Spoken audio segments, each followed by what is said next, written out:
In this video, I'm gonna show you how you can trade or invest or buy a stock using the Dragonfly mobile app and the web version. Kasi, shockingly, iba yung experience mo when you trade or buy in the mobile app and the desktop version. So yeah, let's go! Okay, so nandito tayo sa ating Dragonfly account mobile app.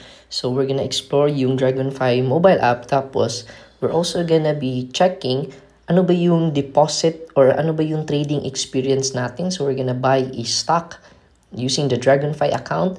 And we'll see how easy it is to buy a stock using the mobile app. So for now, explore muna natin. So you can see dito marami sila mga things that you can do. So first off is yung stocks. So dito makikita mo lahat ng mga stocks. Makikita mo yung top gainers, top losers, most active by volume, meaning ito yung mga tinitrade ng mga tao ngayon. So dyan, makikita mo yung mga stocks dito. Next is yung signature portfolio. So ito naman is, dito makikita mo yung mga portfolio ng mga, let's say, mga influencers in the space. So if you're familiar with Investing PH, makikita mo yung portfolio niya. Moneywise Engineer, dito makikita mo Kuya Jan's portfolio. So if you click that one, dito makikita mo yung mga stocks na he's investing in. And if you wanna model yung portfolio niya, yun makikita mo rin yung full portfolio eh. So it's a very good idea din if you wanna model an influencer's dividend portfolio.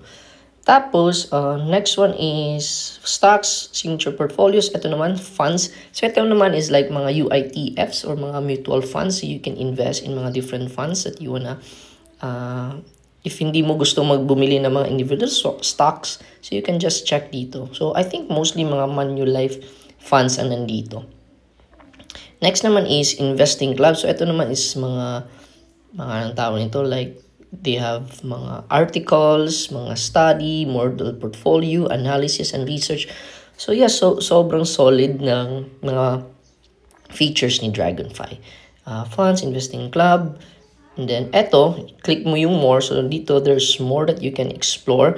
Pero what really caught my attention is itong dividend screener dito sa baba. Sa tools, and then dividend screener. Kasi dito, makikita natin yung mga dividends or mga dividend-paying stocks, mga upcoming dividend-paying stocks.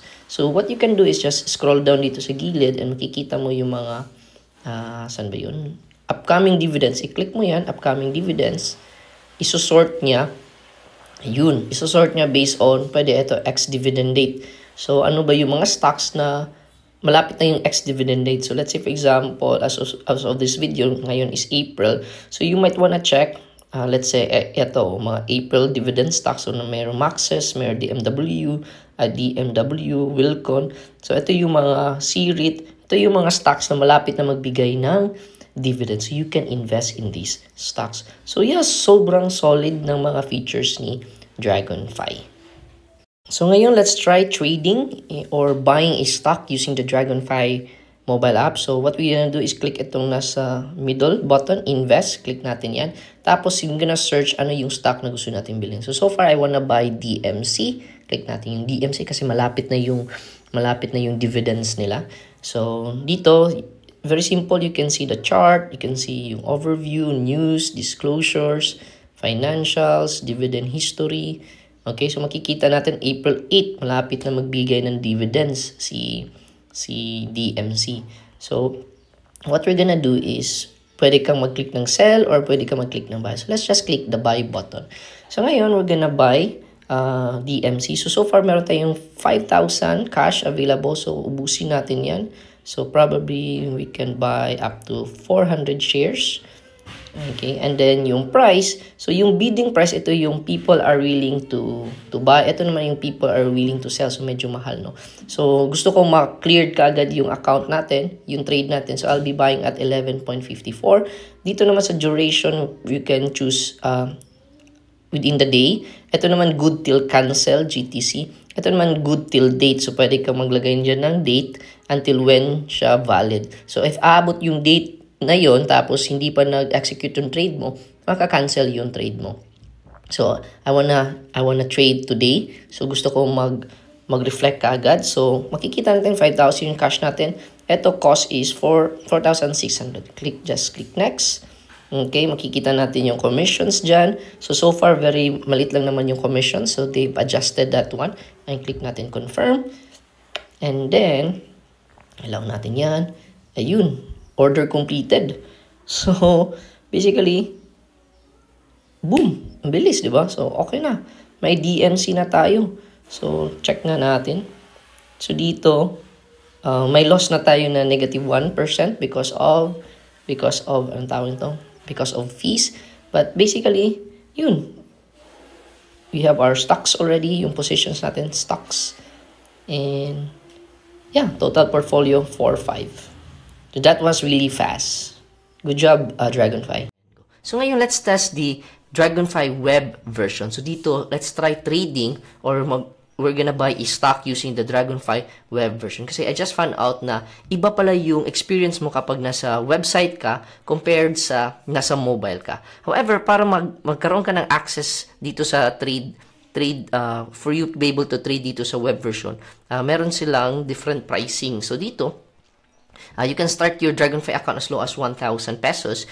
So, by the way, if wala ka pang Dragonfly account, you can check out the link down in the description. So, once you open an account using your Dragonfly and you also fund it, you and I will both get a bonus by signing up in Dragonfly. So, yeah, go ahead and create your account, link down below.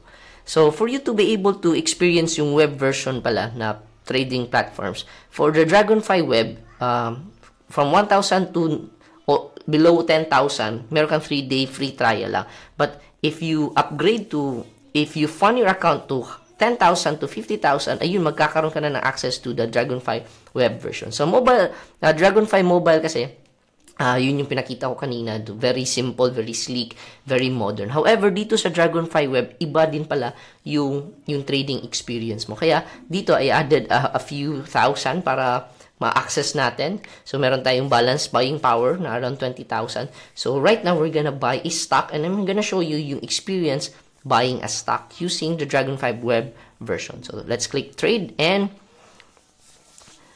whoa!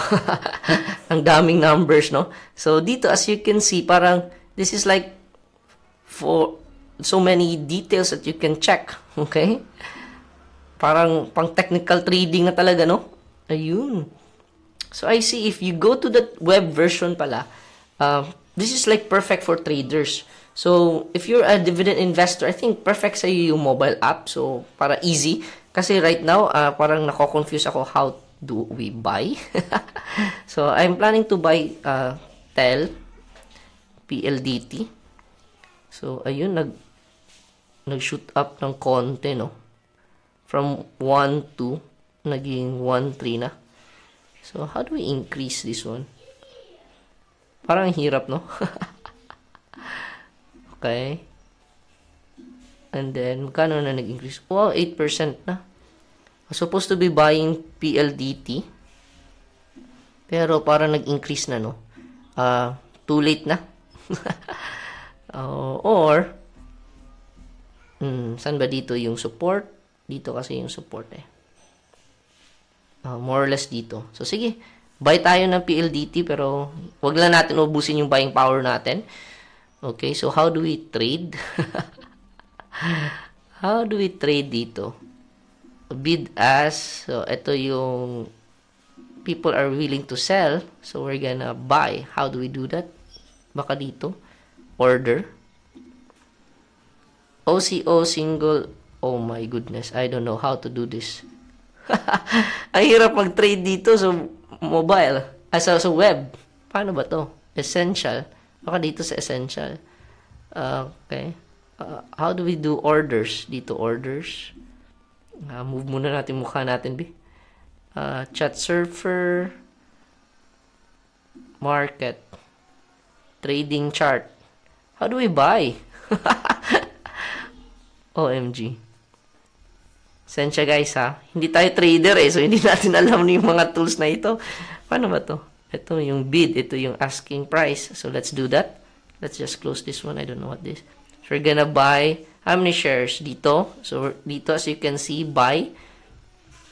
How many shares? Can we zoom ba? Ayun, zoom tayo ha. Para makita nyo. So, dito, we're gonna buy, let's say, Odd lot kasi. So, let's do 15 shares.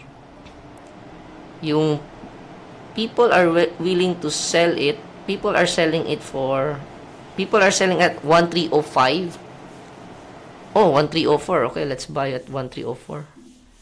And then, wala tayong stop price. Stop price, I think, kapag umabot siya ng ganito, magka-cancel na yung account, yung trade mo or order mo. I think. And then, paano ba to? Yun siguro. How do we know how much lahat? Confirm. 15 tell at maubos yung buying power natin. Sige, gawin na lang natin 10. Ilan na yun? So, 13K. Okay. Sige, try natin. And then, sana. Nawala na, no? So, how do we see if nabili ba natin? How do we see na nabili ba natin? Kasi wala na dito eh. So, most likely baka nabili na. So, let's check our account. And let's hit refresh. Ayun! Nabili na natin. Ang hirap guys, sorry. Hindi ako trader, but yeah, this is your trading experience if you're gonna use the Dragonfly web. So, I think this is perfect for traders. So yeah, that is it. Yan yung experience ko when it comes to trading using the Dragonfly mobile app and the web version. So sa mobile app, if you're a dividend investor, perfect to sa'yo para very simple lang, very easy to buy or trade or invest using the Dragonfly mobile app. However, if you're a trader, if gusto mo yung mga complicated charts, gusto mo makita yung a lot of data, then the Dragonfly web version is for you. So, yeah, if wala ka pang account in Dragonfly, just use my link down in the description. So, if you fund your account, both you and I will get a cash incentive up to 1,500 depending on the amount that you deposit. So, if you're curious, ano ba yung thoughts ko in terms of the Dragonfly? Ano ba yung honest feedback ko about Dragonfly? So, actually have a video. You can check out this next video, yung honest review ko or feedback ko about the Dragonfly app. So, yeah, go ahead and check out this next video.